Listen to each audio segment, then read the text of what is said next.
The most important part of a test is to pass it. Duh. This Barry Phelps, the 10-minute Torah, day 4 of Pinchas. Let's continue now. We're in the book of Numbers, Bamidbar, chapter 26. It says, "And it came to be after the plague that Yahweh spoke to Moshe and Eleazar, son of Aaron, the priest, saying, Take a census of all the congregation of the children of Israel from 20 years old and above by their fathers' houses, everyone going out to the army in Israel." And then we come over to verse 52 and following. Yahweh spoke to Moshe, saying, "The land is to be divided to these as an inheritance. According to the number of names, to the larger one you give a larger inheritance, and to the small one you give a smaller inheritance. Each shall be given its inheritance according to their registered ones, but the land is divided by lot. They inherit according to the names of the tribes of their fathers.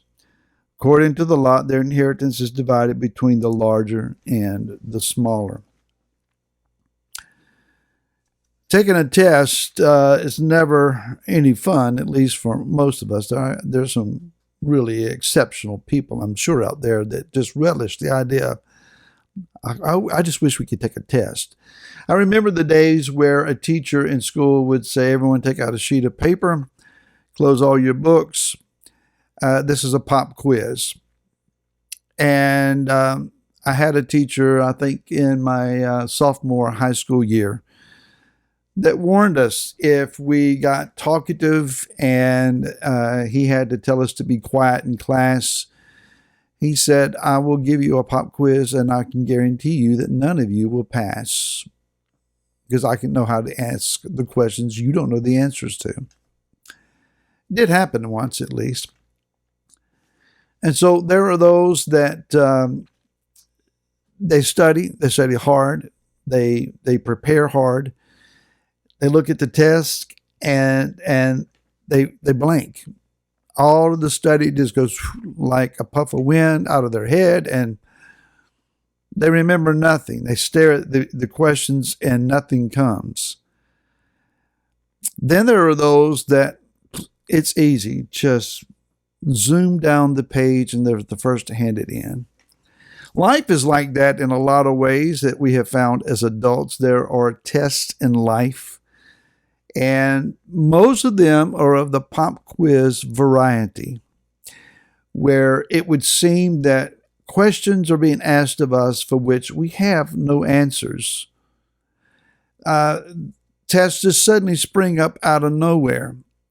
The appliance breaks. The car doesn't start. The health takes a turn. Relationships go sour. Jobs change. The world is just full of opportunities for this kind of a test, and they show up unexpectedly. And those moments, the only one that would seem to know the answer is Yahweh himself, and we're desperately praying, "Father, what is the answer? What do I do? How do I respond? What's the answer to my dilemma here?" The hard part is passing the test. I realized something a number of years ago. I remember reading after a favorite author that I prefer, and he mentioned that all of Yah's tests are open book tests. That is, the book that we have in front of us today, it's open, and you can search for the answers always in an open book test. The other is that I learned when I realized that time is not linear from point A to point B, and once you pass a certain point, you can never go back again. But the Hebrew understanding of time is it is cyclical and it is generational, and one generation walks a circular path upon which the next generation walks the same path again and again and again. And situations and how they present themselves culturally may change, but the tests primarily are the same test. So whatever it is that you are being tested on could very well be that which has been generationally experienced before you. And so it's important to listen to the stories of your elders and your grandparents and your aunts, uncles, your own parents. And it's equally important for you to pass on your stories to your next generations. No matter how many times they roll their eyes and groan, oh, don't tell me that story again. Tell them the story again and then quiz them on it. What did you hear? What did you learn? What do you now understand that you didn't understand before? Put this information in a side pocket somewhere because you're going to need it. Because the tests that I've gone through, you're most likely to go through them yourself, and so will your children and your grandchildren. And so when we learn that, I have also learned that if I sidestep a test, if I skip a test, somehow I wrangle my way out of it, and I think, oh, Father, you delivered me from this evil. No, it wasn't evil, it was a test. And so we go around again, and we're faced with the same situation, and we will keep going around and around until we pass the test. So what's that have to do with this? The phrase after the plague. I read that, and I just want to stop and weep. And I realize then that this is the last major test that Israel faces, at least before they go into the land. The wheels stop falling off of the wagon at this point. After this plague, they have passed the last test, and now they're being counted for taking their inheritance.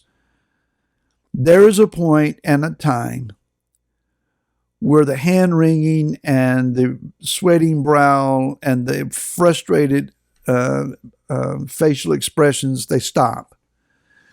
And there is a sense of completion. I won't always say it's victory, because victory doesn't always seem like victory when you first engage it.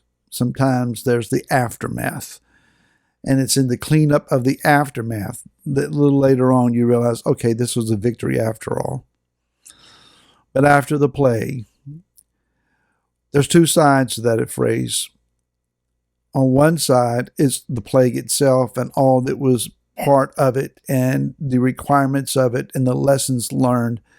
On the opposite side is we're beyond that now. That's history. Can't do anything about it now other than don't repeat those mistakes, learn from that, and let's go forward.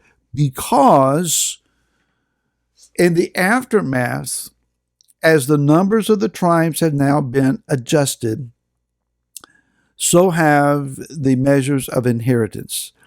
Now, it's a little interesting here that it says that the land is allotted the larger portion to the larger tribe, the smaller portion to the smaller tribe, but it's distributed by lot. The lot determined the tribal sections. Within the tribal sections, the larger families got larger pieces, the smaller families got smaller pieces. But even he who gained the least amount of land, let's think about what they gained. They're no longer a slave in Mitzrayim, and they're no longer in the test land of the wilderness.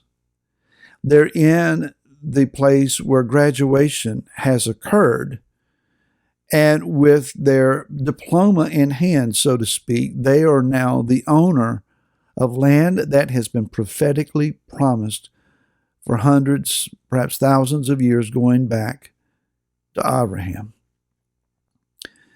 In the future, when the kingdom comes and we stand before our King and he apportions to us whatever it is that we are to receive from him for the sake of the kingdom, we will realize at that moment all those days and times of testing and perseverance and dealing with plagues and learning in the aftermath and the cleanup and the final embracing of victory.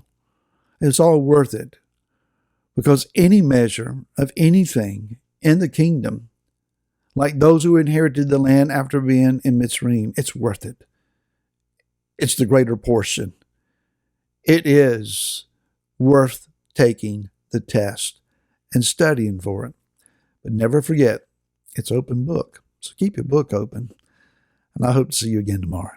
So then, shalom.